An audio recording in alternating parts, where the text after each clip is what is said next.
Olá, amigos do canal do Cacete.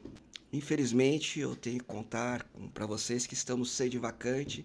Hoje um programa sem o nosso Papa Itimberê e que não pôde estar presente aqui conosco. E temos, inclusive, uma notícia de que teremos uma grande mudança aí, um grande concílio, que nós vamos mudar o nosso nome. Então, esse canal está mudando de nome brevemente, será canal Raiz Forte. Então, temos grandes mudanças e grandes novidades para esse ano.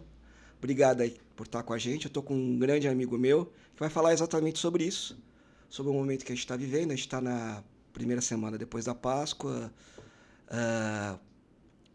Acaba de morrer há cerca de 10 dias aproximadamente, né? O Papa Francisco acabou de ser sepultado. E a gente vai falar sobre isso, vai falar sobre papas, papados, conclaves, lendas, mentiras, símbolos, signos. Estamos aqui com o Jonathan, meu amigo pessoal, professor de filosofia, professor de inglês, uma pessoa que eu quero muito bem aí, quem sabe o nosso futuro Papa, Papa leigo, né? Parece que pode, né? Não existe nada que impeça, né?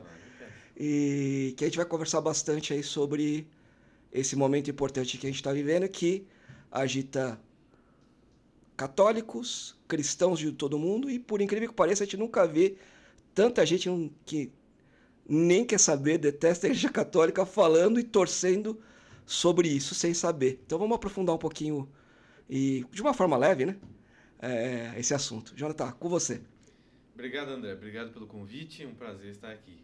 E é legal que você já falou uma curiosidade aí já, né?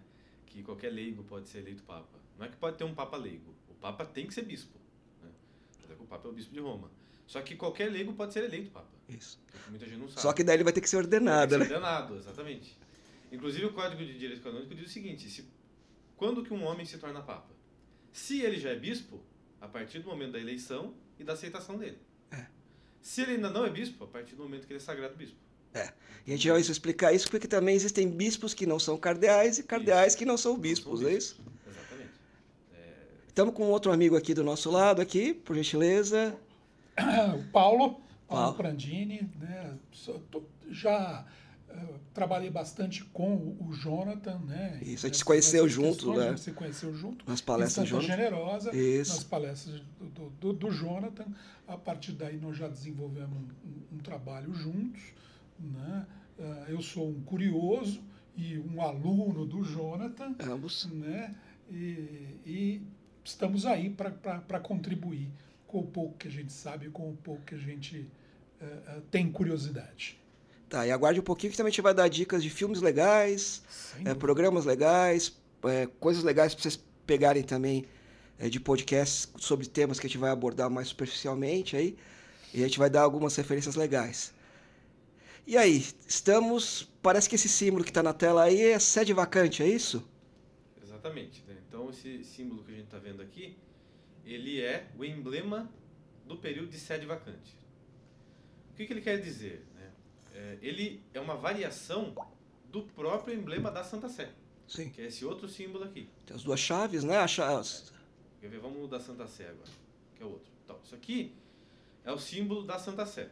Então ele representa a autoridade do Papa. Então, ou seja, ele tem as chaves, como você acabou de falar, né, entrelaçadas, que simbolizam aquilo que Jesus Cristo falou a São Pedro em Mateus, né, no Evangelho de Mateus, que ele dá as chaves do reino dos céus a Pedro. Tudo que ele ligar na terra será ligado no céu, e tudo que ele desligar na terra será desligado no céu. É justamente por isso que tem uma chave de ouro e outra de prata. A de ouro simboliza o poder de ligar, e a de prata o de desligar. Porra. Né? Então é tudo bem pensado. Né? E em cima nós temos a chamada tiara papal. A tiara papal, ou trirenium, né, é a tríplice coroa do Papa, que foi utilizada, ela surgiu, uma tradição que surgiu durante a Idade Média, que foi utilizada até o pontificado do Papa Paulo VI, agora no século XX. Já, poxa. Recente. Né? Comparado com a história da Igreja de 2000 anos, é ontem. Né? Ela simboliza o quê? Tradição em todos os povos, um rei ou um príncipe, um imperador, usar uma coroa. Então, para dizer que o Papa estava acima de qualquer rei ou príncipe ou patriarca, ele usava uma coroa tríplice, que tinha o seguinte significado. Ele ser pai e senhor de todos os reis e príncipes da terra, ele ser o reitor do mundo, no sentido que ele que guia a humanidade, toda a humanidade faz parte da grei de Cristo, toda a cristandade, né, todos os cristãos fazem parte da grei de Cristo, e o pastor visível aqui na terra é o Papa. E por último, o vigário de Cristo na terra, ou seja, o representante de Cristo. Então, isso significa as 3 coroas. Então, enquanto o Papa está vivo, esse é o emblema usado. Inclusive nos brasões papais, esses símbolos estão sempre ao entorno. Então você tem o escudo na frente, com as insígnias pessoais do Papa em questão, mas sempre com as 2 chaves atrás e a tiara papal em cima. Então, quando o Papa morre, aí volta lá para o outro símbolo. Pode voltar, por favor. Então aí a tiara é substituída por esse guarda-chuva, que é chamado umbráculo. Um ombrelone, né? O que ele... Esse objeto é real. Né? Então, até também o século XX, quando o Papa caminhava, principalmente fora de alguma igreja, ia sempre um acólito, né? Poderia ser qualquer clérigo, segurando esse guarda-chuva sobre o Papa. Ou seja, para mostrar onde o Papa estava, né? Para mostrar a sacralidade do ofício dele, ele sendo o vigário de Cristo, e aonde que ele estava passando. Então, no período da Sé Vacante, quando o camerlengo, né, que vai administrar a igreja temporariamente, não em assuntos importantes, mas só mesmo para a igreja continuar funcionando até que o novo Papa seja eleito, ele assume este brasão, ou seja, essas insígnias. Que quer dizer o quê? Então retira-se a tiara e coloca um umbráculo, para dizer que Deus está cuidando, ou seja, da Santa Sé, até que o novo Papa seja eleito. Deus está providenciando. Então é a providência divina. Porque houveram períodos de 4, 6 anos de sede-vacantismo no passado, né? Não, o máximo foi 3 anos. 3 anos, é isso? 3 anos, no século XIII. Ah, tá. Que foi quando houve, quando foram elaboradas as atuais regras do conclave. Aquela história, né? Eles não conseguiam chegar a Viterbo. Que eles não chegavam a conclusão nenhuma, daí que eles fecharam os caras, você só sai daqui se eleger um Papa, né? O povo ficou de saco cheio. Por isso que tem E ainda assim, eles não chegavam à conclusão, retiraram o teto do local, eu estive lá, é muito interessante. O Paulo teve lá semana passada. Semana passada, 15 dias atrás, semana passada. Não convendem o Paulo. O Paulo é de uma aparição, né? O cara chega lá, o Papa morre. A verdade é a seguinte. O primeiro falecimento era um ex-papa. Ele não estava no poder. Isso, o Papa, quando eu estive a primeira vez em Roma, em dezembro de 2022... A aparição de Nossa Senhora sempre dá guerra, desgraça. Tá louco, bicho. Era o Papa Francisco. O Bento XVI, o cardeal Ratzinger, era o Papa emérito, o ex-Papa. Ele não estava no poder. Tanto é que... E ele morreu no dia 31 de dezembro de 2022 e eu estava, por acaso visitando, em Roma, visitando os museus vaticanos. Assassin's Creed, né? E aí o guia que estava conosco até mostrou por uma janela... Ele falou, desgraciado. O local onde morava o Bento XVI. Ele mostrou lá, tá vendo? Lá como é que chama ali? Tem uma residência. É o mosteiro. Daqui a pouco me vem o nome do mosteiro. É um predinho de 3 andares que está no fundo, no fundo dos jardins vaticanos, bem perto da muralha.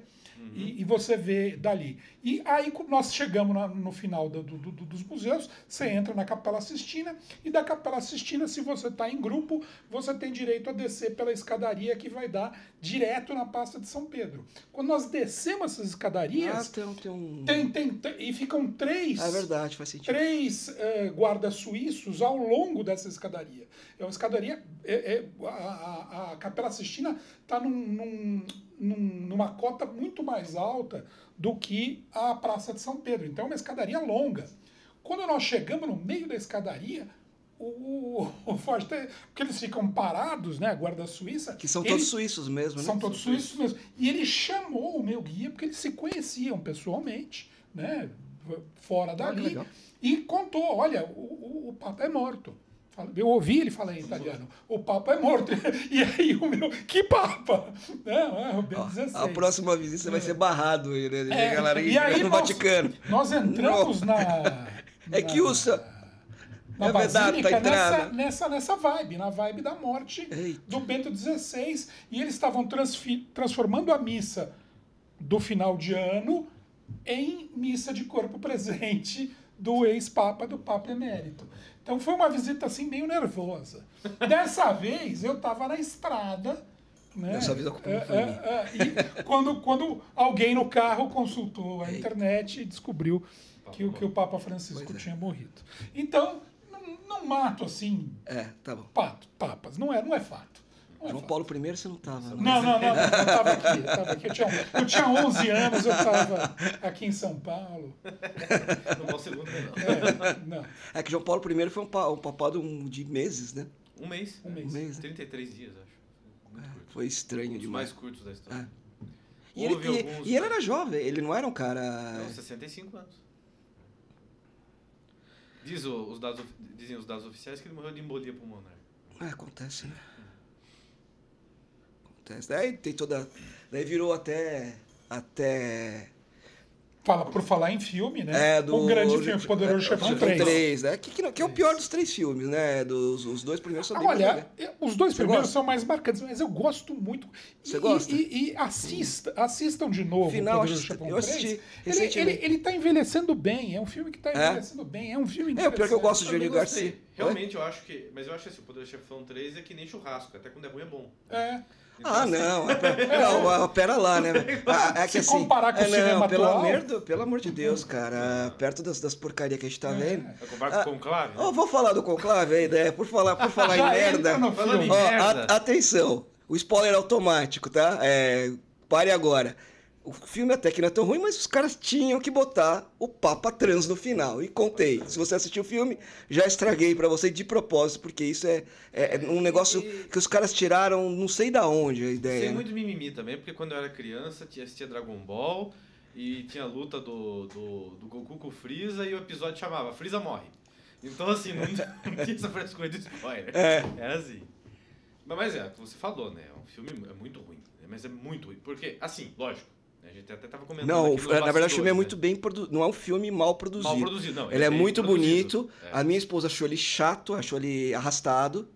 Então, pra quem não tem muita vontade, é o filme mais lento, mas esteticamente é um filme muito bonito. E o Ralph Fiennes que faz Sim, que é o paciente dele. inglês, que é o Voldemort lá Do da Harry Potter. Harry Potter.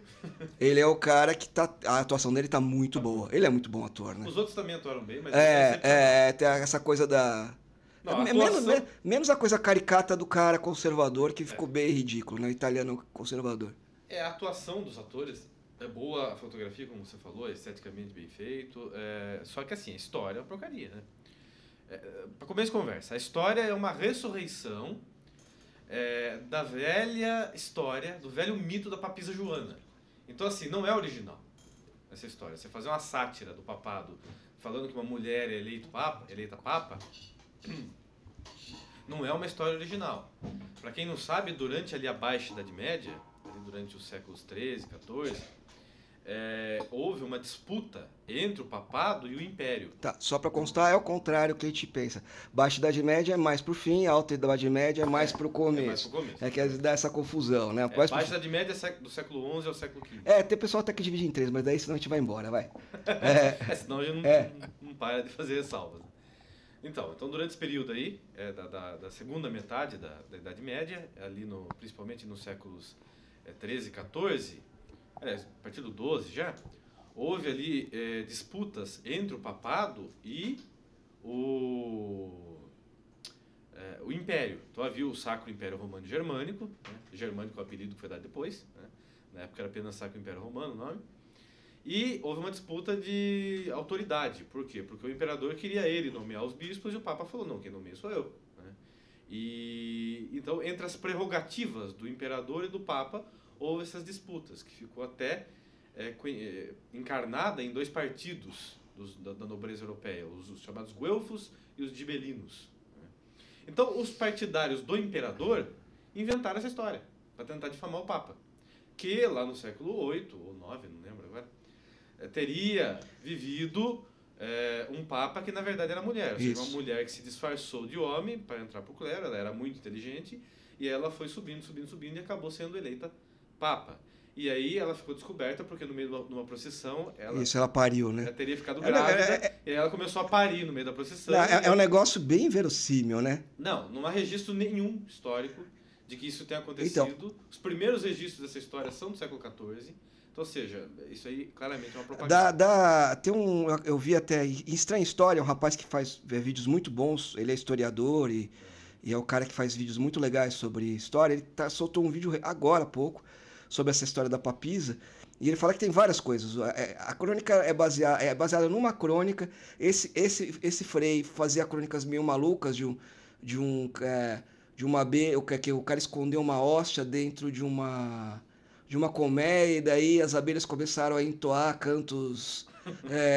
Fizeram da igreja, começaram a cantar canto gregoriano enfim. Era um cara que fazia historinhas meio fantásticas. Então, e daí, lá na frente, aí onde você falou, tem um cara que desenvolve essa história. Então, é balizada numa história, daí, mas tem três documentos. Os documentos têm 200 anos de diferença, um para o outro, e depois também foi turbinado por causa também, que nessa época também estava começando a história do Lutero, da cisma protestante, e daí começaram a... Depois, teve logo essa em seguida, época, né? Houve essa época da disputa imperial. Daí ressuscitaram a história. Ganhou uma certa notoriedade na época, mas depois ela foi esquecida também. Aí depois, no cisma protestante, também ressuscitaram, mas também já acabou. Até que hoje nem os protestantes mais usam. Nem o negócio.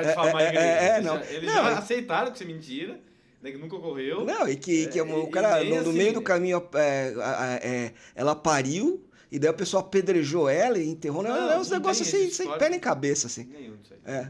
Mas nem o Malafaia usa. nem esses protestantes bunda aí, nem o Macedo, ninguém usa, né? Então já foi. Então, assim, nem original a história é. E até tem algumas pessoas que se perguntam, né? Porque as pessoas não têm conhecimento, né? Então fala assim, mas se por acaso isso acontecesse, né?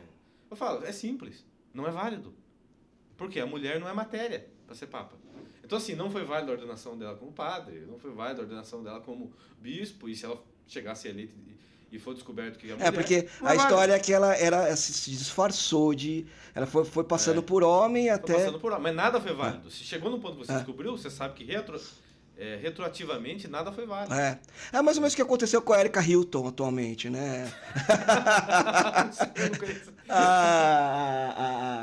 a deputada, não é? A Erika Hilton? Alguma coisa assim. Uma coisa Hilton que ela apareceu no passaporte, no visto dela, sexo masculino, mas no passaporte tá feminino, e agora ela quer criar uma disputa diplomática, porque os Estados Unidos não está respeitando a soberania brasileira, mas o visto americano, diabo, enfim. É que nem nulidade matrimonial. Você conhece que o matrimônio nunca existiu, né? Então é isso. Então é simples a resolução, né? Então isso aí é uma propaganda, e agora colocaram lá a mulher trans, porque é a propaganda da vez. Então assim, é muito paia, né? Na verdade, o cara é hermafrodita na história, né? É hermafrodita, um negócio assim, mas ele tem... daí o cara vai botar o cara hermafrodita em Cabul, né? É um negócio assim, o papa legal pra caramba. Se os caras descobrem que o cara é hermafrodita, o cara tava pendurado. O cara tava em Cabul, era hermafrodita e cardeal. Aí o cara tava lascado.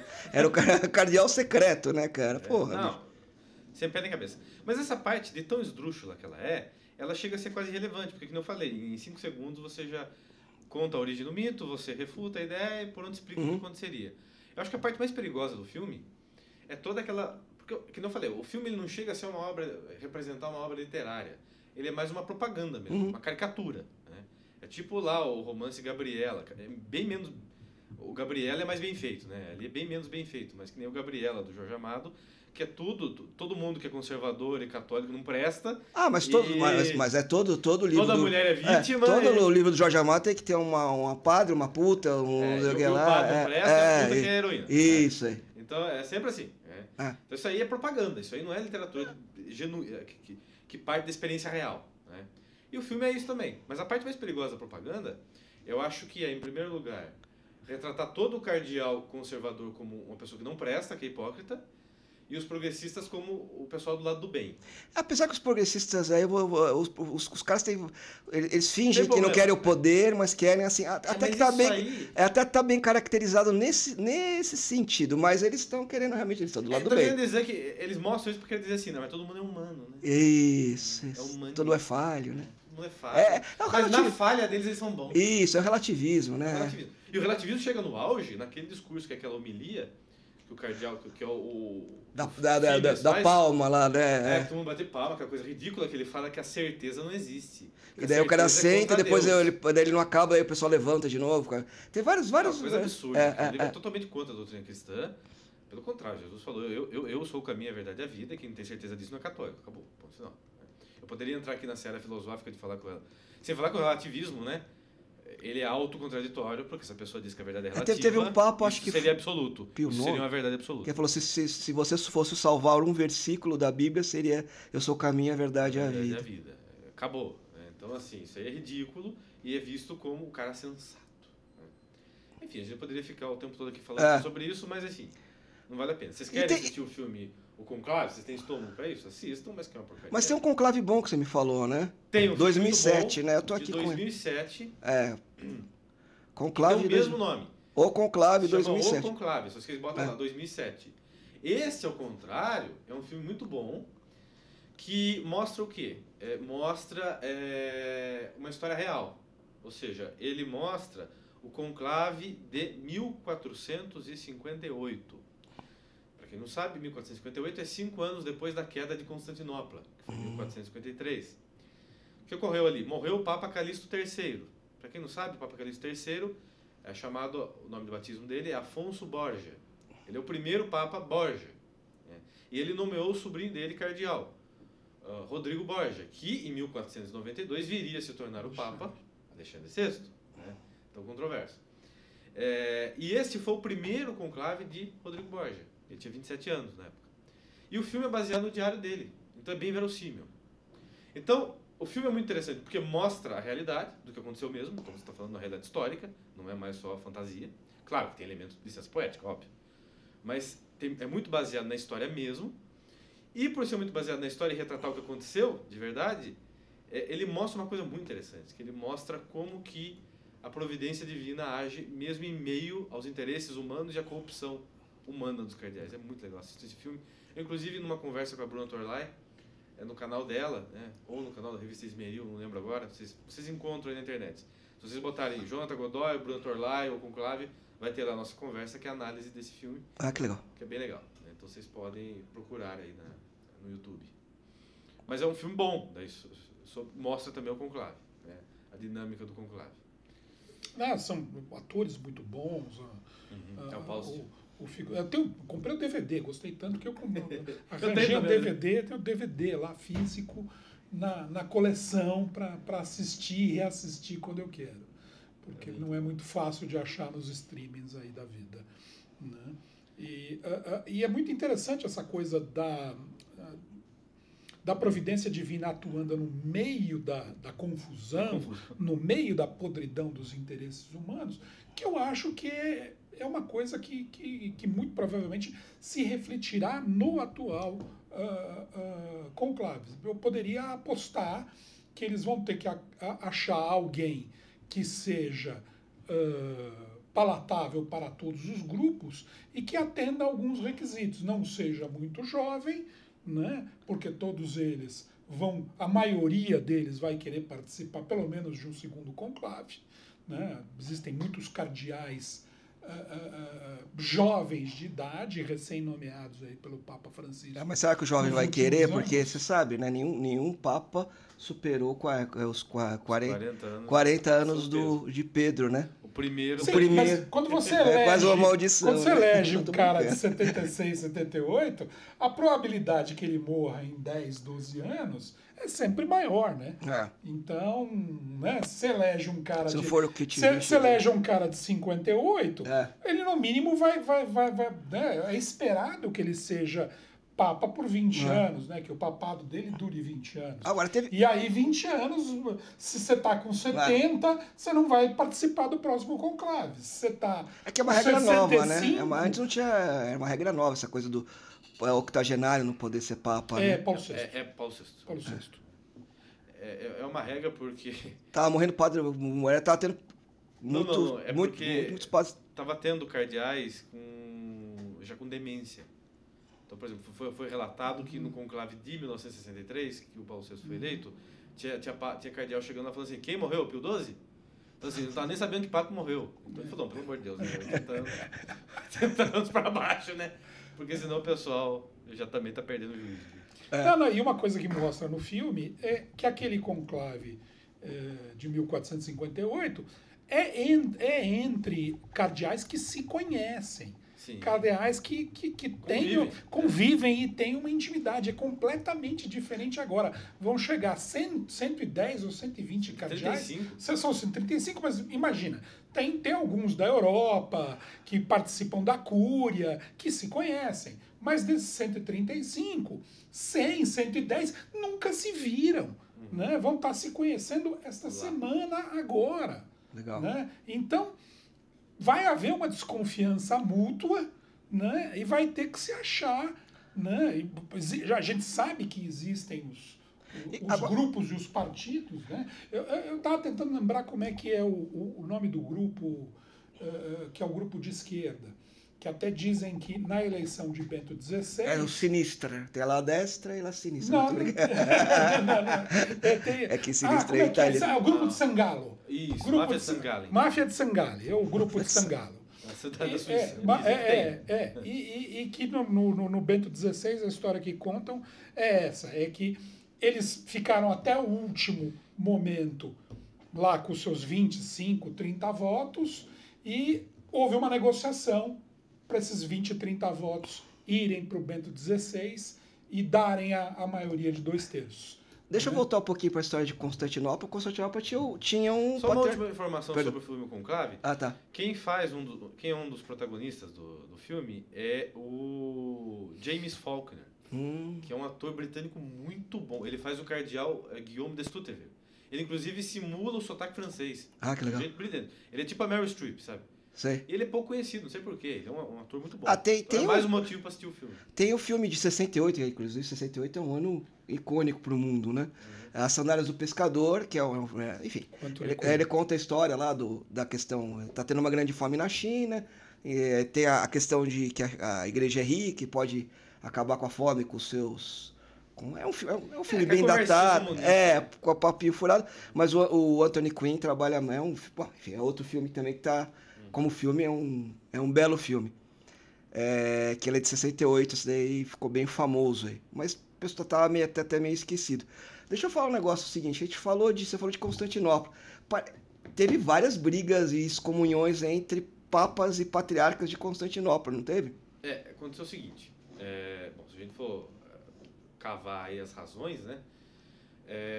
O que ocorreu? As pessoas se esquecem que, por exemplo, entre ali o século V e o século XI, não tinha internet, né? Não tinha telefone, não tinha ônibus, não tinha avião. Então, por exemplo, o Papa, para ele emitir uma ordem de Roma para ela chegar a Constantinopla, sei lá, demorava 15 dias. Se ou não até mais. Isso se o mensageiro não morresse no caminho, tiver que mandar outro, né? Então, assim, começou que naturalmente a igreja em Constantinopla começou a desenvolver uma personalidade muito própria. Primeiro, o Ocidente era todo dividido, né, em pequenos reinos, pequenos principados, pequenos feudos. Enquanto que o Oriente permaneceu um império unido, né, que é o Império Romano do Oriente, que permaneceu até 1400, o resto dele, né, até 1453. Então lá você tinha uma simbiose, digamos assim, né, uma mistura muito grande entre a igreja e o Estado. O imperador de Constantinopla com o patriarca de Constantinopla, o bispo de Constantinopla. Então você tinha uma ligação muito grande entre eles e você tinha foi se desenvolvendo um rito e uma personalidade muito própria deles. Por exemplo, eles falavam grego e não latim. É isso que eu ia te perguntar. Na verdade, Constantinopla tinha toda a tradição da igreja grega, helênica. Eles estudavam os santos padres gregos. Não E foi o primeiro latinos. cisma, né? De 1100, não é isso? Então Não. isso já... vou chegar lá. Né? Então isso já foi criando, assim, como eu falei, uma personalidade, uma mentalidade muito exclusiva deles. Na linha do tempo a gente está mais ou menos começando. Aqui eu estou falando... Isso foi se formando do século V ao século X. Tá. Né? Quando a gente chega no século XI, que é quando estoura o cisma, essa diferença já está muito consolidada. E, na prática, quem nomeava o bispo de Constantinopla era o imperador. Ah, tá. O Papa confirmava, mas era ele quem nomeava. Quando chega no século XI, o que ocorre na Europa? É muita coisa, vou tentar resumir aqui. Roma em si, ali, o centro da Itália, estava numa bagunça muito grande. Desde o século X, o papado, politicamente falando, ele estava sob o domínio de famílias nobres ali de Roma, principalmente a família dos condes de Túsculo. Então, o século X... Famílias da Península Itálica, dos estados papais. Principalmente a família dos condes de Túsculo, mas famílias nobres ali que começaram a influenciar muito a eleição do Papa e até nomear Papa. Né? Ou seja, pegar e colocar o candidato que eles queriam no trono de Pedro. Aí alguém, nota de rodapé, alguém pode perguntar, mas e a legitimidade desses papas? A legitimidade vem do reconhecimento da igreja. Então, ou seja, se os bispos o reconhecem como Papa, ainda que ele tenha sido colocado lá por uma família nobre, ele é Papa. Por quê? Porque os bispos o reconhecem. Bom, isso é um outro assunto também, a gente pode gravar um podcast só sobre isso. Né? Mas, enfim, voltando ali na questão. Então, houve um momento muito baixo do papado. Aonde que estava a moral da igreja ocidental na época? Estava no Mosteiro de Cluny, na França. Na França. Que tinha filiais também por toda a Europa. Os monges de Cluny eram conhecidos como anjos da terra. Ou seja, quem mais tinha moral na Europa era o abade de Cluny. Chama moral em termos de determinar... Tanto de intelecto quanto de vida. Porque os monges de Cluny, desde a sua fundação ali no ano 910 até o século XI, que é esse período que a gente está falando, eles eram irrepreensíveis. Todos santos. Mas qual a influência que eles tinham? Eles escreviam cartas, por exemplo, ajudavam a fazer as epístolas. Quando a gente chega no século XI, qualquer disputa que dois príncipes tivessem na Europa, eles chamavam o monge de Cluny para mediar. Tá. Porque eles concordavam, falavam assim, não, o que o monge de Cluny falar está falado. Por quê? Porque é um homem que não quer poder, não quer dinheiro, é inteligente, porque estuda de verdade e é santo. Então eles tinham moral na Europa. Eles começaram a cristianizar, de fato, a Europa. E quem criou a cristandade europeia foi a ordem cluníaca. Então, eles eram intelectuais e santos. Né? Não santos todos, né? Mas assim, eram homens corretos. Sim. Né? Então, a moral estava lá.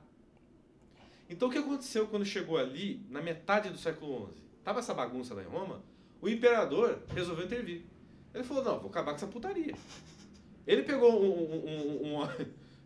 um bispo alemão que tinha estudado com os monges de Cluny. Ele falou, não, esse bispo aqui, se eu não me engano, era o bispo de Metz, não lembro, ou Estrasburgo, não lembro. Mas era um bispo alemão. Ele é um homem íntegro, ele é um homem intelectual, porque ele estudou com os monges de Cluny. E falou, ele vai ser papa. E ele mandou com o exército lá. Invadiu Roma e falou, ele é o papa. E aí aceitaram, ficaram com medo, né? E ele se tornou o Papa Leão IX, que é santo. São Leão IX. Só que São Leão IX chegou lá com o Papa e falou assim, mas eu também não vou deixar o imperador mandar em mim. Eu sou o Papa. Eu estou aqui pelo bem da igreja. Ele é, de fato, um homem santo. E aí, ele queria que, como ele foi inspirado pelos, né, tudo que ele aprendeu em Cluny, que a igreja tem que ser una, né, teologicamente, em todos os sentidos, ele mandou emissários até Constantinopla, porque Constantinopla já estava se afastando da doutrina. Né?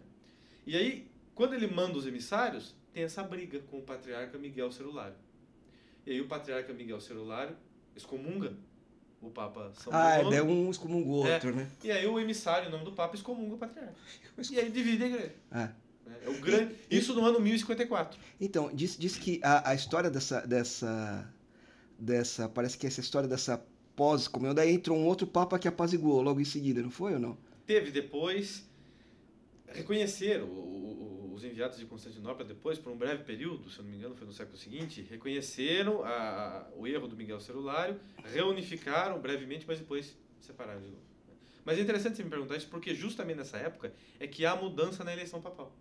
Porque logo depois de São Leão IX, um ou dois papas depois, veio o Papa Nicolau II. E o Papa Nicolau II falou, vai acabar com a bagunça. Quem que vai eleger o Papa? Os cardeais. O Papa nomeia os cardeais e os cardeais, somente os cardeais vão eleger o Papa. Ainda não havia essas regras atuais do conclave. Mas já... Foi aquele conclave que o pessoal realmente fechou, não, falou isso aí foi só enquanto... no século XIII, então foi no mais... século XI. Ah, então foi depois. Então aqui, no meio do século XI, o Nicolau II, já inspirado pelo que São Leão IX fez, já inspirado pelos Tal do ensinamentos Nicolau. de Cluny, o Papa Nicolau. O irmão Nicolau, porque foge. O Papa Nicolau II determina. Inclusive, quem participou do primeiro conclave, que era um desses cardeais, é São Pedro Damião. Um grande santo também, intelectual, que combateu a... Você vê ele reclamando, o clero tá uma bagunça, tem padre não sei o quê, tem padre gay, tem padre que tem concubina, precisa acabar com isso, tem simonia. Então ele lutou também pela reforma da igreja, né? Reforma moral, né, da igreja. Então a partir ali da metade do século XI já passou a vigorar essa regra que apenas os cardeais elegem o Papa. Ou seja, o Papa confia os cardeais. E aí a gente faz um breve corte, a gente volta à história que essa foi a primeira cisma, né? O pessoal fala que a divisão o pessoal pensa sempre como divisão com Lutero, mas teve uma cisma, ainda existe uma cisma que é a Igreja do Oriente. Apesar que já está mais pacificada, existe mais... mas mesmo assim é importante ressaltar uma coisa, né? O cisma o grande cisma do Oriente, ele é uma coisa lamentável, mas se eu pegar, por exemplo, a Igreja Ortodoxa Grega, que é essa que surge nessa época, eles são católicos, eles reconhecem os 7 sacramentos, eles reconhecem todos os dogmas de até então, que são os principais, né, que foram promulgados até o século XI, que são os mais importantes. Eles têm sucessão apostólica. São marianos. Né? Sim, eles são católicos, né? Você pode falar assim, mas eles não reconhecem o filioque, eles não reconhecem a autoridade absoluta do Papa. Sim, isso a rigor pode ser considerado heresia? Sim, mas é mais uma deficiência aos olhos da Igreja de Roma do que uma heresia, assim, do tipo de contestação. Né? Então nem se compara ao cisma protestante. Você sabe que tinha uma regra, deixa eu fazer um parênteses rápido, tinha uma regra na sucessão inglesa, britânica, na verdade, de que, por conta do Henrique VIII, de que o cara podia ser casado com um muçulmano, ateu, umbandista, etc., mas não poderia ser casado com um papista. Uhum. E veja, o marido da Elizabeth, ele é rei da Grécia, né? Ele era monarca da Grécia. Que morreu agora? Ele é príncipe da Grécia. Príncipe da Grécia. Ele era ortodoxo. Ele era da casa, então, ele era da casa real. Ele era de formação ortodoxa. Mas eles estariam vedados. Não sei como é que tá agora, não sei se eles mudaram. Não, mas ele teve que renunciar, ele teve que se converter. Teve que renunciar, né? Ele teve que virar americano. Ele nasceu, porque quem não sabe, a Grécia até o século XIX ela estava sob o domínio do Império Turco-Otomano. Isso. Quando ela conquista a independência, eles convidam um príncipe dinamarquês para ser rei. Isso. Então todos os príncipes da Dinamarca... Para proteção, né? O pessoal que era proteção estatal, né? Então todos os príncipes da Grécia eram príncipes da Dinamarca também. Então por isso que ele nasceu, príncipe Filipe, da Grécia e Dinamarca. Isso. Só que para casar com ela, ele teve que se converter para a igreja anglicana e renunciar aos títulos dele de príncipe da Grécia e da Dinamarca. Isso. Tanto é que ele também nem era mais reconhecido pela Grécia. Não, ele já não era mais monarquia. Né? Mas na Dinamarca ele era príncipe. Ele teve que renunciar. Né? E aí, inclusive, ele deixa de ser príncipe. Aí ele recebe o título de duque e durante um bom tempo ele é apenas duque. Aí a própria esposa dele devolve para ele o título de príncipe. Um rolo. Mas ele teve que renunciar. Né? Porque tem essa lei até hoje. Eles não podem casar com católico. Os membros da família real. Não sabia. Achei que era só católico apostólico romano. Que eles colocam como papista, né? É o jeito que eles colocam. É papista, mas o ortodoxo também... não pode. Não quiseram correr o risco, né? Legal. E aí? Eu acho que, né, diante dessas realidades, né, poderiam ser feitos filmes muito melhores. Nossa, tanta coisa interessante. Mas gente, né? Se a gente parte do pressuposto que o pessoal acha que Idade Média é a Idade das Trevas, aí já começa do zero, né, cara? É difícil. Porque o pessoal só faz... Você pega o quê? Que você tem? O Nome da Rosa lá, que tem no Humberto Eco, que já é um negócio... que escondia tudo, que não sabia nada, que não podia nada, que não podia comédia. Mas é um baita de um livro, a ideia é bem legal. Como romance, é um excelente livro. Agora a pessoa leva a sério, a pessoa leva como critério. Que nem a história do Dan Brown lá aquele monte de linha rosa, Illuminati, Código da não, mas é o Código da Vinci. Quanta besteira que tem aquilo lá, e o pessoal levou a sério aquelas porcarias, Eu né, acho cara? engraçado que você chega e fala assim, por exemplo, eu até postei um Reels no Instagram outro dia falando isso, né? A Idade Média, a Idade das Trevas é um mito, tal. Aí sempre vem um legal falando assim, né? Não, mas as pessoas... Ele começa a falar a propaganda que você está combatendo.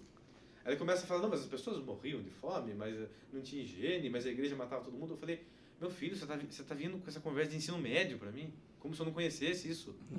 Eu estudei no ensino médio, eu Pois é. vi isso aí. Eu tive que ouvir, eu tive que fazer aquela prova, né? Seu idiota. Tive se, que- se eu tô falando que isso é mentira é porque eu estudei isso, tem outra coisa. Então, assim, vá às fontes originais. Por exemplo, em Portugal, ninguém mais fala disso. Isso é coisa de brasileiro, né? A pessoa tem o nome da Rosa como... a igreja envenenava a página dos livros para você não ler comédia. Porque, gente, isso é filme, isso é livro, né? Isso é romance, não é dado histórico. E o cara é uma espécie de Sherlock Holmes, né, da igreja, é essa história. E olha, e a Inquisição matou bem menos do que a Revolução Francesa em 2 meses, cara. Exatamente. E veja, é o que você falou também. O que a gente chama de matava, o que a gente chama de a questão da Alta Idade Média, da Baixa Idade Média, tem aquela questão de como os monarcas querem pegar o poder da igreja para si. Foi aí que a coisa começou a desandar realmente, né? Que começou a dar problema. Essa questão... Tudo que os iluministas falam, que é causado pela religião, é o contrário, é causado pela política. Exatamente. É o contrário. Exatamente. Leiam um livro, aqui, né? Como Jesus dizia, quem tiver ouvidos ouça, né? Vai estudar, como diriam os esquerdistas. Ele, Vai estudar. O esquerdista é especialista em mandar os outros fazer o que ele deveria fazer. Tem o livro do Scott Hahn, A Politização da Bíblia. Um livro excelente. A Politização da Politização da Bíblia. Para explicar a politização da Bíblia, ele entra na história. Ele começa falando. Ele fala, olha, tudo que essa putada iluminista falou que é culpa da religião católica, eles estavam fazendo. Ou seja, era a política. O próprio Lutero foi uma arma política. É a política que fez tudo isso e eles falam que foi a igreja que fez. Outra coisa, enfim, é muita coisa. Por exemplo, eu tive uma disciplina no meu doutorado com uma professora que ela é especialista em alimentação na Idade Média. Que legal. Ela tem livros, inclusive. Esqueci o nome dela agora. Mas depois eu posso botar. Mas você consegue imaginar, por exemplo, italiano sem tomate, né? Porque é do Peru. Não é tomate. Polenta, que é do milho, que é tudo... Enfim, é legal, né? A alimentação na Idade São Média. comidas modernas, na verdade. Ela é tipo uma arqueóloga disso e ela falando lá como que era a refeição do plebeu. Eles comiam carne. Não, o que eles tinham mais é carne. É mais fácil carne do que vegetais. Tipo assim, o frango, caça. o fazão. A caça. Eles comiam todos os vegetais da estação. Ou seja, quando que eles passavam fome? Quando tinha inverno, não tinha comida. Tipo assim, tinha um inverno muito rigoroso, aí faltava comida pra todo mundo. Né? Vamos lembrar aí que na época dos Sandálios do Pescador 68, a história da grande fome do Mao Tse Tung na China. Os caras estavam morrendo de fome na modernidade. Quem causou fome na humanidade foram os políticos pós-Revolução Francesa. Não, e fome como instrumento de arma de controle. O Holodomor na Ucrânia foi um cerco. O pessoal tira a comida, tira as sementes, deixa o pessoal morrer de fome. Não precisa gastar bala com esses poloneses, com esses ucranianos, não. É isso aí. É muita coisa. A gente entrar nisso de mitos e de merda também é um assunto muito amplo. Né? As pessoas não vão às fontes, né? Aos documentos originais, é só a propagandinha. Então isso é muita besteira que tem no meio. Agora, por exemplo, a Idade Média, né? As pessoas pensam que a igreja mandava em tudo. Isso é um mito. Né? A Idade Média é a época mais heterogênea da história humana. Se você pergunta para mim qual era a forma de governo na Europa na Idade Média, fala para mim onde e quando. Porque era tudo diferente. Exatamente. Não, tinha povos bárbaros lá na parte de cima ainda, né, cara? Os vikings. Tinha pagãos na Escandinávia. Na Escandinávia. Outra coisa, você falasse para mim, como era a forma de governo no Reino de Castela no século XIII? Eu falo, depende da aldeia. Tinha aldeia, quem que mandava? Era o padre. Tinha aldeia, quem mandava era um conselho de cidadãos. Tinha outra que era um representante do rei. Ou seja, tudo na Idade Média dependia da negociação e da personalidade individual de cada um. Sim. Por exemplo, você tem Berengária de Castela, que era uma mulher que exerceu o poder. Por quê? Por causa da personalidade dela. Então, assim, não tinha essa história. Nenhum cargo te garantia poder. Se você não tivesse a personalidade para poder impor o seu poder, a sua autoridade, o respeito, ou seja, a capacidade de negociar. Não é que nem hoje, o cara foi eleito governador do estado, ninguém toca. Na época não, o cara é duque, legal, seja um bom duque, senão eu te mato. Né? Não tinha isso. Então isso aí é muito mito, a pessoa não conhece. Por exemplo, eu tive uma disciplina também no doutorado que chamava eu faço doutorado em estudos medievais. Né? Então eu tive uma disciplina que era pequenas cidades europeias na Idade Média. Primeiro desafio, definir o que é cidade. Por quê? Porque, segundo a definição da época, só era cidade onde tinha sede e bispado. Ou seja, Portugal tinha 3 cidades. O resto não é considerado cidade. Você fala, mas pera lá, e se a gente for fazer uma média, assim, pode-se considerar que é onde tinha um pequeno centro urbano, com comércio, com um centro de poder? Mas tem outro lugar que é a mesma coisa que daí era aldeia. Então, ou seja, não dá para definir, porque em cada lugar eles definiam diferente. Então, como eu falei, não tem nada que era padrão. Né? Quem mandava era o bispo? Depende do lugar. Não, você vê, teve uma onda muito forte aí de filme viking, né?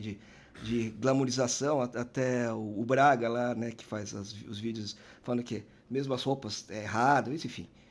Mas uma coisa é fato, né, cara? Os caras pegaram, se mataram, de repente falaram, gente, dá um trabalho matar, vamos fazer comércio, já que a gente é bom navegador, se converteram ao cristianismo, todos os estados escandinavos são representados com bandeiras em formato de cruz, né? Não tem, parece que não existe um templo pagão, né? Parece que tem uma igreja que é um templo, né? Na Noruega. Quer dizer, não foi na porrada. Os caras se converteram, porque eles eram donos da porrada, né? Nem tinha meios para você converter na base da porrada, né? Não existiam esses meios. Não dava. Você só acha que é que nem hoje, o cara manda o exército lá, cai de helicóptero. Não tinha. Não tinha como. Né? Outra coisa. Ou mesmo como na época do Napoleão, né? O Napoleão já modernamente ele ele acabou lá com os estados papais lá na o próprio Sacro Império Romano acabou, né? Acabou com ele. Aliás, uma porcaria de filme também, né? O do Napoleão, né? Nossa, Cornoleão, né? Porque o cara só fala da parte da cornice dele. Puta ator, puta diretor, bom, mas puta diretor. Se resume em sexo? Porque hoje em dia pauta, que nem tem aquele ator muito bom que faz o Gandalf, o Ian McKellen, britânico. Ele é um ator muito bom. Ele faz o Gandalf, ele faz o Magneto, né? Ele fez vários. Ele mesmo produziu uma versão do Ricardo III de Shakespeare. Você fala, um cara tão bom que fez Shakespeare na juventude toda, pode falar sobre tanta coisa, pois toda entrevista que ele dá, ele fala que ele é gay. Eu sou gay, porque foda-se. Não, ele fala... Ninguém quer saber. Eu lembro da entrevista dele que ele fez sobre o Código de Da Vinci, que a gente prova que Jesus não é gay, sabe? Uns negócios assim. Não, ele só sabe falar nisso. Cara, não tem outra... Um cara que poderia falar de tanta coisa boa. Ele quer falar da preferência sexual dele, da orientação, enfim. Então, ou seja, as pessoas querem resumir tudo a isso, hoje em dia. E isso é animalizar a população. É animalizar o ser humano. E é legal, o pessoal se acha super cosmopolita, mas vive nessa bolinha, né? O pessoal acha que ela é evoluída. Isso é uma evolução. Ela é evoluída porque ela vive como um cachorro, que só pensa nos instintos básicos dela, que é comer, beber, dormir e fazer sexo. Bom, mas e aí, voltemos ao assunto original. Quem será o próximo Papa? Quais são as apostas? Se tem uma coisa... Isso.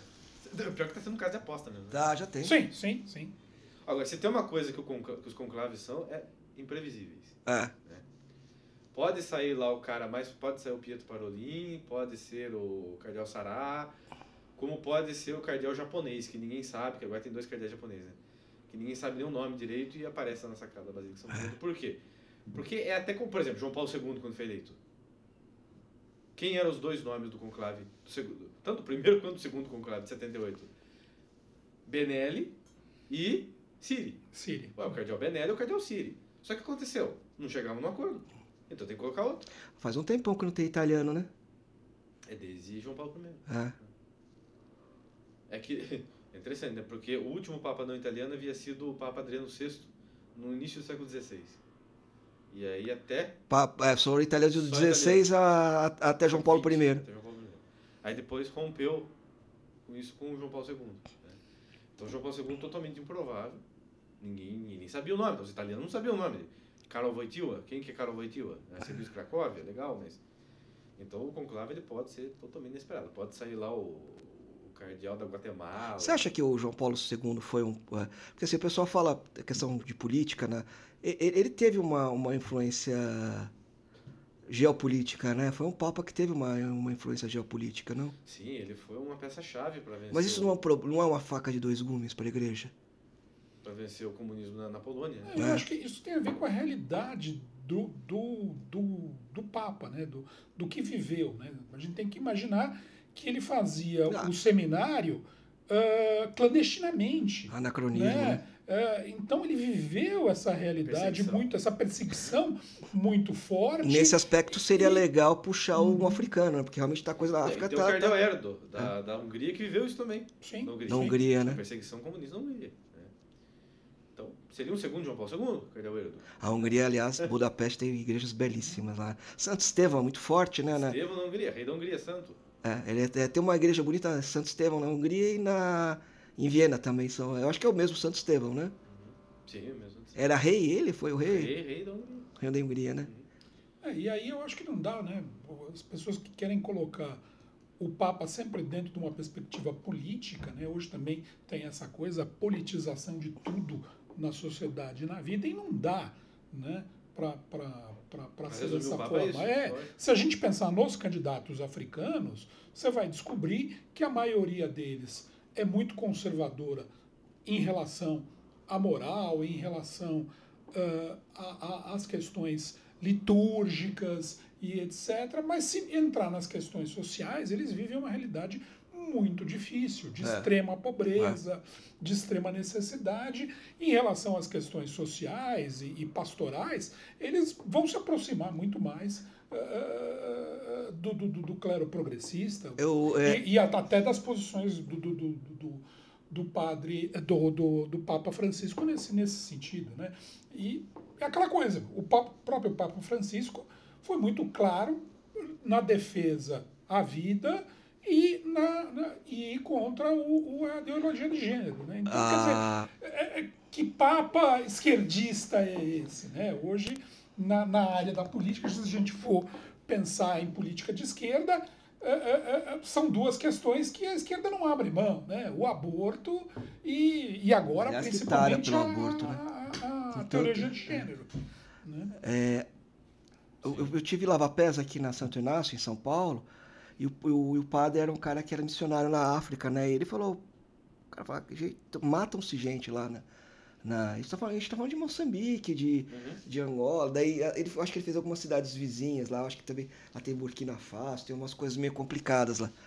E é uma coisa que a gente não ouve falar, né? E assim, essa instrumentalização da religião como catalisador de político ainda está sendo usado. Veja o que está acontecendo exatamente agora no Paquistão versus a Índia, né? O cara pegou, separou. Você é muçulmano, você não adianta você dizer que não é. Os caras falam, você faz você recitar o Corão, entendeu? E daí o cara pega lá e mata os caras por religião, né? As pessoas se esquecem que essa politização extrema da sociedade é um fruto da Revolução Francesa também. Sim, totalmente. De achar que tudo é política. Inclusive a divisão de esquerda e direita é uma divisão criada na Revolução Francesa. Sim, na quadra de tênis lá.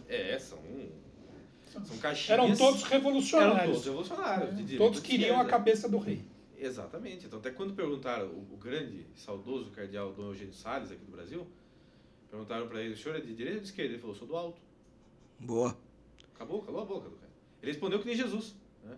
Quando queriam pegar Jesus, ele falou, não tem fazer aquilo. Né? Então, pessoal, ele não entrou nas categorias que deram a ele.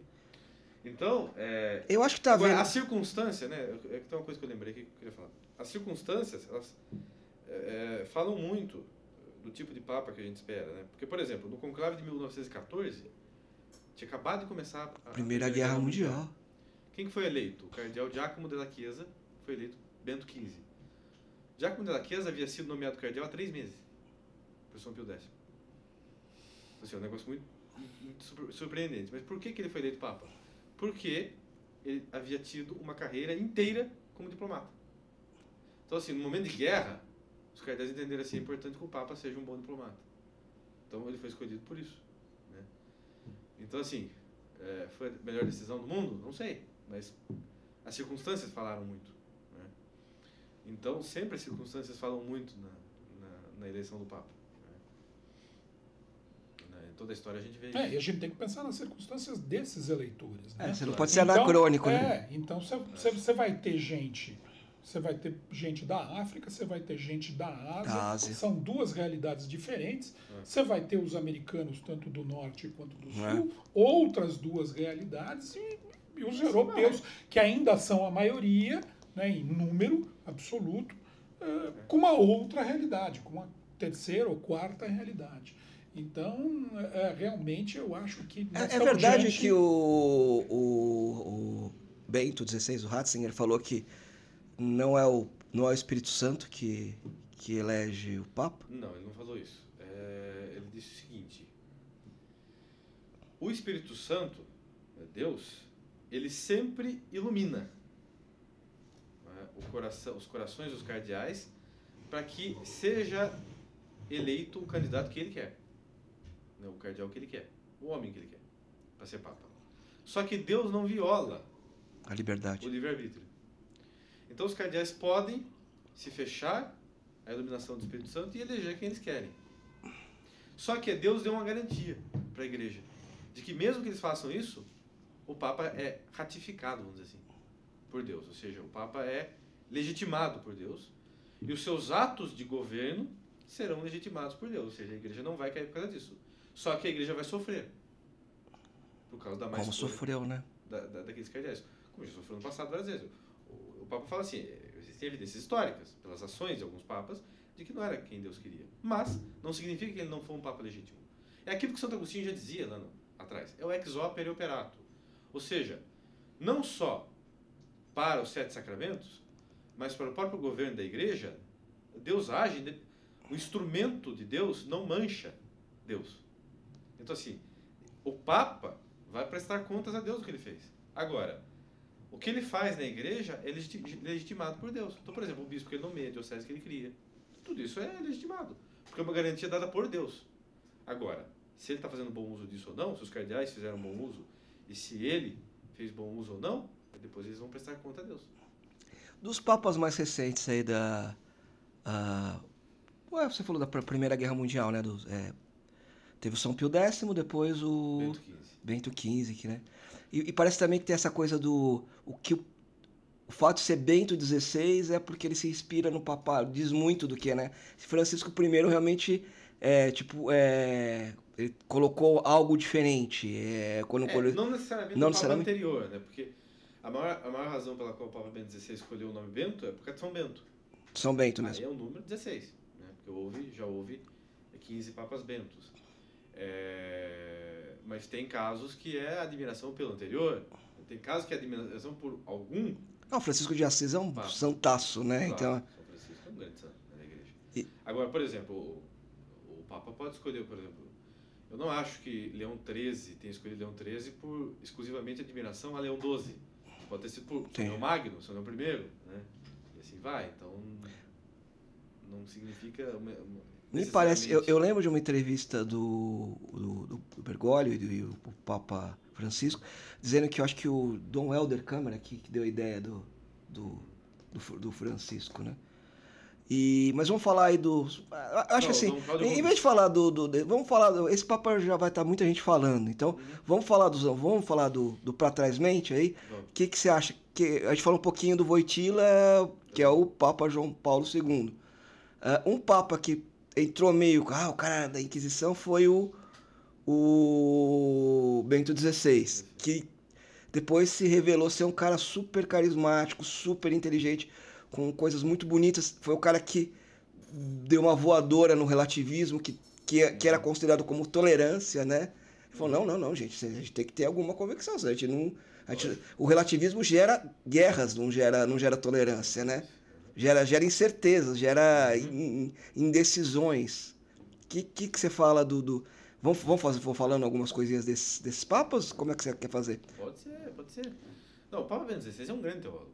Né? O Papa Bento XVI é um gigante, teologicamente falando. Basta ler os livros dele. Né? Ele, no conclave de 2005, ele era o maior teólogo. né? Então, de fato, a escolha ali foi por um Papa teólogo, né? E isso muito bem acertado, né? Ele demonstrou isso nas suas encíclicas, nas suas decisões. E parece que era um papa que não queria ser papa, ao contrário Não. que diz aquele filme que tem Conclave também, que é os dois papas, né? Outro negócio ridículo nesse filme, né? Sim, ele não queria ser papa. Tanto é E no filme retrata ele meio que querendo, meio que Não, olha, agindo. eu dei uma boa E tanto é estudada. que ele foi um papa que surpreendeu, falou, ó, pra mim parou aqui, eu já fiz a minha parte, toca em frente. Não, ele não queria ser bispo. É. Ele não queria ser bispo. Tanto é que ele foi bispo com 50 anos. Né? Então, assim, até os 50 anos ele era padre. Então, assim, o Bento XVI ele é muito perfil do intelectual. Então, assim, o que ele queria pra vida dele? Ser padre e professor. Que ele sempre foi. Quando chegou a nomeação de bispo pra ele, foi tipo assim, um baque pra ele. Né? Mas ele aceitou a decisão da igreja, né, do Papa. E aí ele foi nomeado arcebispo logo de cara, cardeal. Então, assim, ele foi de padre pra cardeal em, sei lá, menos de 6 meses. Então, de repente, agora ele é um príncipe da igreja e tal. E aí o João Paulo II o chama para ser prefeito da Congregação para a Doutrina da Fé. E aí ele se torna um cardeal de Cúria. Então, assim, e aí quando chegou? Porque, assim, com 75... Explica pra quem não entende o que é Cúria, por favor. A Cúria Romana é o órgão que administra a igreja, que auxilia o Papa na administração da igreja. Porque o Papa não consegue fazer tudo sozinho, óbvio, ele é um homem. Né? Então, assim, o Papa delega funções a cardeais que ele tem confiança para ajudar a governar a igreja. Então, tem um cardeal que ajuda nas questões teológicas da igreja, que é o que o Ratzinger fazia, que é a Congregação para a Doutrina da Fé, ou seja, para não permitir que ideias contrárias à doutrina da fé católica entre na mente dos bispos da igreja, enfim, é para tentar que isso não aconteça. E nos documentos oficiais da igreja.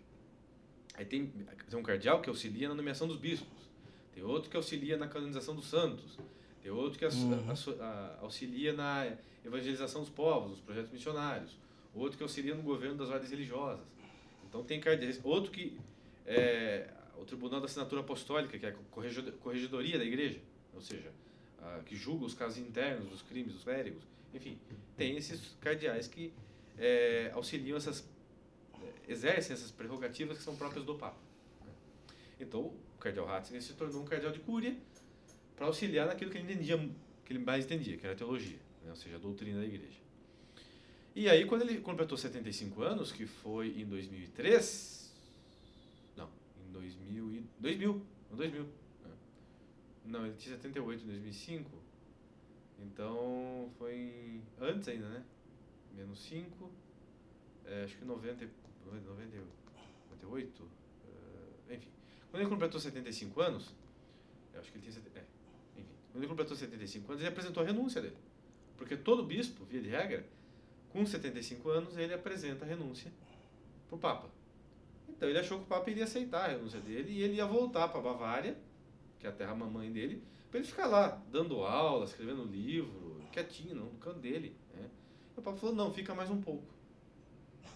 Virou Papa. E aí virou Papa. Ou seja, ele achando que ele ia embora aposentar, né? Aí quando o Papa João Paulo II morreu, ele falou, bom, agora vai ter o conclave, terminou o conclave e embora. Né? Aí foi eleito Papa. E essa história é totalmente contrária que é contada no filme, né, na verdade. Mas a maioria, todos os bons papas, a gente não sabe direito quem queria ser papa e quem não queria, né? Mas os bons papas nenhum queriam ser papas, né? João Paulo II. Também, ele nem esperava que ele ia ser papa. Né? O que você achou do pontificado dele? O que você vê? Também, é um homem de Deus. Você vê, o doutorado do Papa João Paulo II é em São João da Cruz. São João da Cruz é o santo místico que une tomismo com mística. Olha. Então, João Paulo II era um grande... Eu achava que... então, você vê, a imagem que tem que era um grande político, não um grande místico. A teologia do corpo, né? Teologia do corpo, é um tremendo trabalho. Ele estava ali tentando, por quê? Porque após o Concílio Vaticano II houve muita confusão na igreja. Muitos acharam que, agora está provado novas ideias, revisar os dogmas. João Paulo II falou, pera lá, que revisar dogma? A igreja é isso, aqui. Né? Ele organiza o catecismo. João 23, então. João 23 ficou pouco tempo, né? Ele ficou então, essa turma ficou tudo 5 anos, né? Vários papos ficaram cinquinho, né? Depois... Não, só João 23, porque o Paulo VI ficou 15 anos. 15, foi 15 anos. Então eu fiz a conta errada. O João 23 ficou 5 anos. O João 23 era um papa mais de pastoral, né? Ele era Pio XII é patriarca 18 anos, né? 19 anos. 19 anos. Pio XII. Né? O João XXIII ficou 5 anos, ele era patriarca de Veneza, havia sido núncio também, apostólico. Né? Então, até falam que na eleição dele, falaram assim, a gente quer um Papa santo, ele tinha fama de santo já, né? A gente quer um Papa santo e que não vai ficar muito tempo. Então, um Papa de transição, né? Pra gente pensar melhor quem a gente vai eleger depois. E aí ele convocou o concílio, né? Então, assim, é imprevisível, né? Tudo é muito imprevisível, né? Pio XII, idem. O maior Papa do século XX, sem dúvida, São Pio X. Né? Santo, ferrenho defensor da doutrina da Igreja, ante todas as ideias contrárias que estavam surgindo na época. Né? Um homem de Deus, uma radicalidade muito grande de serviço a Deus. E assim a gente pode ir comentando, né, de muitos papas. No século XVI, ao fim do Concílio de Trento, você tem São Pio V. Foi um papa gigantesco também. E São Pio V é interessante, porque São Pio V foi também prefeito de Santo Ofício, assim como Ratzinger, né, no século XX, ele foi no século XVI. Então ele era um profundo conhecedor de teologia, ele era dominicano, né, ele levava muito a sério o voto de pobreza dele. Mesmo depois de Papa, ele continuava levando a mesma vida que ele levava da época de Frei, assim, na vida cotidiana. Levava muito a sério tudo isso. Já tinha também fama de santo, um profundo teólogo e um homem muito sincero. Por exemplo, ele entrou em conflito com o Papa Pio IV, antecessor dele. Só que ele conseguiu entrar em conflito com o Papa Pio IV sem desobedecer o Papa. Você fala, mas como assim? Por exemplo, o Papa Pio IV... ele nomeou um cardeal de 22 anos, só porque ele era da família Colonna, de Roma. Ele virou para o Papa e falou, isso está errado. Só que, em nenhum momento, ele falou, não o reconheço como cardeal. O pessoal que fica falando que não reconhece, os vacantistas da vida, né? Ou seja, o senhor é o Papa, tem legitimidade, o senhor está nomeando ele cardeal, o senhor o nomeou cardeal, ele é cardeal. E reconheço ele como cardeal, eu não contesto isso, mas o senhor vai prestar conta a Deus dessa irresponsabilidade sua. Ou seja, ele conseguiu corrigir o Papa sem ser insubordinado, ou seja, ele corrigiu na caridade. Como Francisco fez com o Papa, né? Ficando nu na frente do Papa lá. Sim, como fizeram com São Pedro. Né? Então, ou seja, você, como Santa Catarina de Sena fez com o Papa Gregório XII, né? Então, ou seja... Os pequenos caminhos, né? As pessoas confundem. Por exemplo, falar assim, o bispo, o papa tem que ter obediência total. Não, para lá. Não é que eu tenho que ter obediência total no sentido de, se ele fizer algo de errado, eu vou olhar no meu coração e falar assim, não está certo. Não é isso. Se eu conheço o certo e o errado, eu vejo que ele está fazendo algo errado, eu percebo que isso é errado. E se eu estou numa posição, como era a posição dele, de correção, pode até ser feito, dentro do respeito e da obediência. Ou seja, ele continuou obediente ao Papa, continuou reconhecendo o Papa como Papa, reconheceu o cardeal que ele nomeou como cardeal, ele simplesmente, na caridade cristã, falou, o senhor cometeu um erro, porque isso é uma corrupção, né, fazer isso. Mas, tanto é que ele escolheu Pio, para dizer que ele não era o contrário ao antecessor, né, que ele não era antagonista, ele simplesmente, naquele momento, ele quis. A igreja reconhece alguns papas como muito ruins? A igreja mesmo ou não? Não, oficialmente ela não se pronuncia. Não se pronuncia, né? Agora é óbvio que autores católicos, o próprio Santo Afonso chega e fala, do Papa Alexandre VI, né, fala, olha, era um papa corrupto, né? O Papa Alexandre VI, a história diz aí, né? Mas ele nunca envolveu a igreja, os pecados dele são pessoais dele, esse que é o problema. Né? As pessoas, às vezes, querem julgar a igreja por quem não obedece à doutrina da igreja. Seria o tal do argumento ad hominem, na verdade, tecnicamente. É uma loucura, porque se a pessoa chega e fala assim... Nunca pensei nisso. A pessoa fala assim, este papa, este bispo, essa freira, esse frei é corrupto. Logo, a doutrina da igreja está errada. Eu falei, mas o que tem a ver? Eu falo, ele ser corrupto prova que ele não segue a doutrina da igreja. Quem que segue a doutrina da igreja? Ele é hipócrita, né? Ele é fariseu, ele é hipócrita. Quem que segue a doutrina da igreja risca? Os santos. A doutrina da igreja tem que ser julgada a partir dos santos. Exatamente, o cara não precisa ser papa para ser santo. Não precisa ser papa. Não precisa ser nada, você pode ser mendigo e ser santo. Né? Mas assim, você tem santo papa, você tem santo cardeal, você tem santo bispo, você tem santa freira, tem santo padre, tem santo pai de família, tem santo analfabeto, tem santo rei. Ou seja, para provar também que você pode ser santo em qualquer estado de vida. Isso. Né? E que a doutrina da igreja é para todos. Só que aí que tá. Nós não podemos ser revolucionários. Né? Por quê? Quem são, por exemplo, lá, a Renascença, que a gente acabou de falar aqui, Alexandre VI, né? Ou antes dele, Inocêncio VIII. Inocêncio VIII foi o primeiro Papa a reconhecer publicamente seus filhos bastardos. Né? Então, assim, foi um momento de corrupção do clero, do alto clero? Foi. Agora, eu não posso nem romper a unidade da igreja, nem pôr em dúvida a doutrina por causa de alguns homens que são corruptos na vida pessoal deles. Quem que são os verdadeiros reformadores da igreja? Santa Teresa d'Ávila, São João da Cruz, Santo Inácio de Loyola, ou seja, santos que combateram, ou São Pedro Damião lá atrás, né, que eu acabei de citar, santos que combateram o erro dos clérigos sem sair da igreja, sem ser desobediente e sem ir contra a doutrina. Então, uma coisa... Senão a gente vai ter, como tem no Brasil, 43 mil denominações. 43 cada um tendo a sua interpretação pessoal. 43 Cara, Mas esse é o protestantismo, né? O protestantismo leva essa maluquice, essa leva coisa... esse caos. É um caos, é um verdadeiro caos. Outro dia- É um caos revolucionário. Vamos até pressupor, né? Vamos dar o voto que vamos dizer até que pontos o que o Lutero tivesse tinha um fundamento, etc. Mas você não pode... Isso é realmente o que você falou. É aí que começa a mentalidade revolucionária. Então, você destrói tudo. Inclusive, é muito estranho e triste, por exemplo, na Escócia, você tem várias igrejas que são só a casca da igreja. E daí tem uma igreja do lado construída. Os caras não queriam nem utilizar o prédio da igreja. O que resultou o cisma protestante naquela época? Tirar a autoridade do Papa para dar para os reis e príncipes. Isso aí. Para virar igrejas estatais. Isso aí. Agora que determina o certo e errado é o rei e o príncipe, segundo o interesse dele. Ah, que maravilha. Né? Saiu da frigideira foi pro fogo. Né? Então, assim, sempre quando uma pessoa tem mentalidade revolucionária, ela piora a situação. Ela nunca melhora. A mentalidade é você querer fazer uma revolução, você quer dizer que você vai reformar as coisas. Ah, eu vou tomar o poder agora, eu vou arrancar o bispo, eu vou arrancar o papa, eu vou dar as ordens. Não, isso aí é coisa de psicopata, coisa de gente louca, coisa... Só Deus, através da providência divina, é que conserta as coisas. E eu posso agir dentro do meu campo de ação. O meu campo de ação é limitado às minhas circunstâncias. Então, o clero está corrupto, o que eu vou fazer? Eu não vou ser corrupto, eu vou dar exemplo. Como fez São João da Cruz, como fez Santa Teresa. Né? Chegou lá, os freios aqui, as freiras estão vivendo no luxo, o que eu vou fazer? Eu vou andar descalça na frente deles. Eu vou andar descalço, eu vou fazer jejum, eu vou viver certo.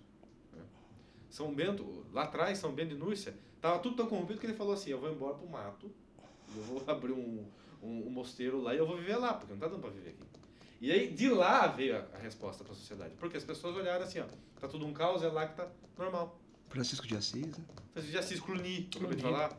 Então, sempre foi assim, São Bento de Núrcia, Cluny, São Bernardo de Claraval, quando São Bruno, que fundou a Ordem Cartucha, São Francisco de Assis, São Domingos de Gusmão, esses são reformadores.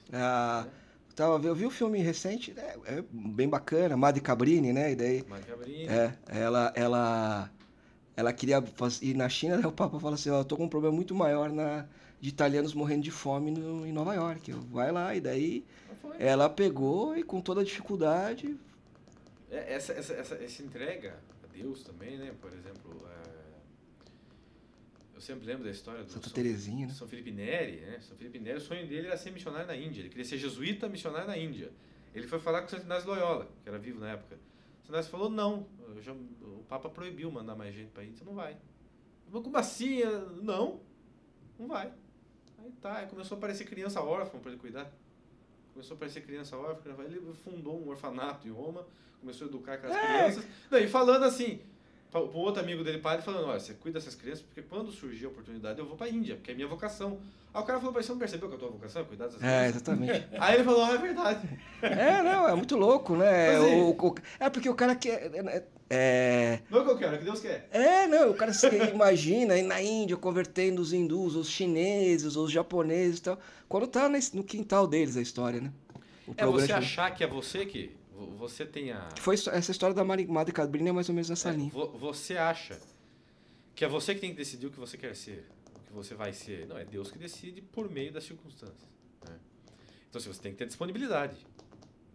Eu tô aqui, que nem o Bento XVI. Ele, por ele, ia ser só padre professor.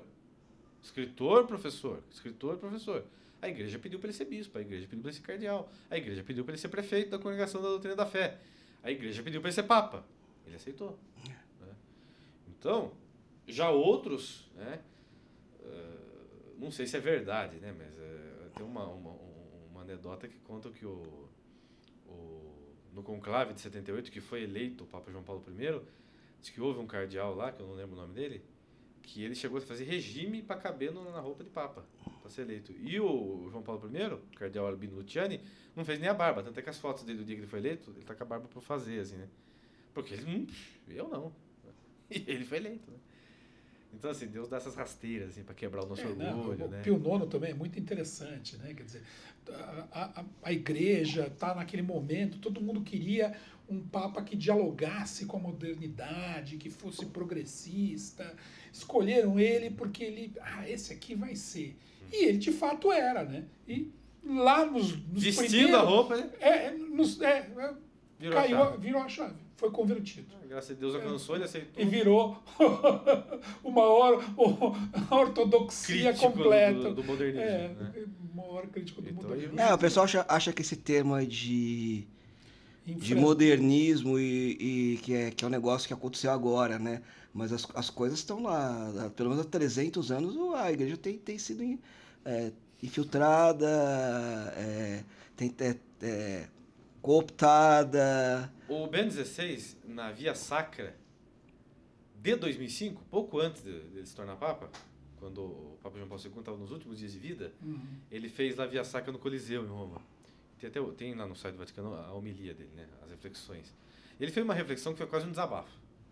Ele chegou e falou assim: ajudai no Senhor, porque quando o Senhor disse... Eu vou resumir aqui, né? Eu não lembro da ipsis literis, né?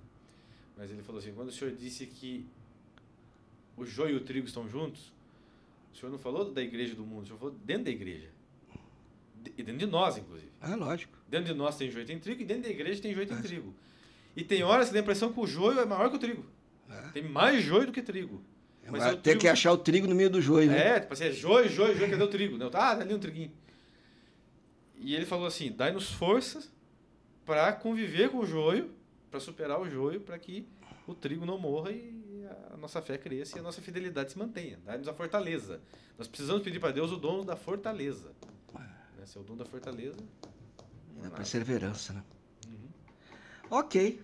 Isso legal. Aí, sem dúvida. Muito bom, muito interessante, né? Falamos muita coisa, né? Então é isso, gente. Pincelamos assuntos. Eu acho que a gente deu uma viajada legal. Acho que ficou leve aí.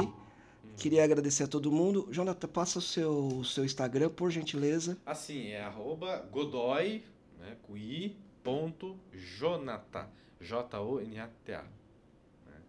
Esse é o meu Instagram. Obrigado por nos ajudar também. Passa o seu contato. PCP Prandini. PCP Prandini, meu sobrenome, é o meu Instagram. Tá joia. Gente, muito obrigado. Brevemente aí estaremos aí com o Raiz Forte. E o Jonathan, eu acho que tá para fazer o seu canal também, né?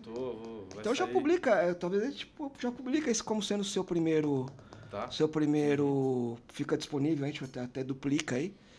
E, gente, obrigado pela atenção e o tempo de vocês. E que o próximo Papa seja um... Rezemos a Deus que Isso aí. mande um bom Papa. Amém. Isso aí.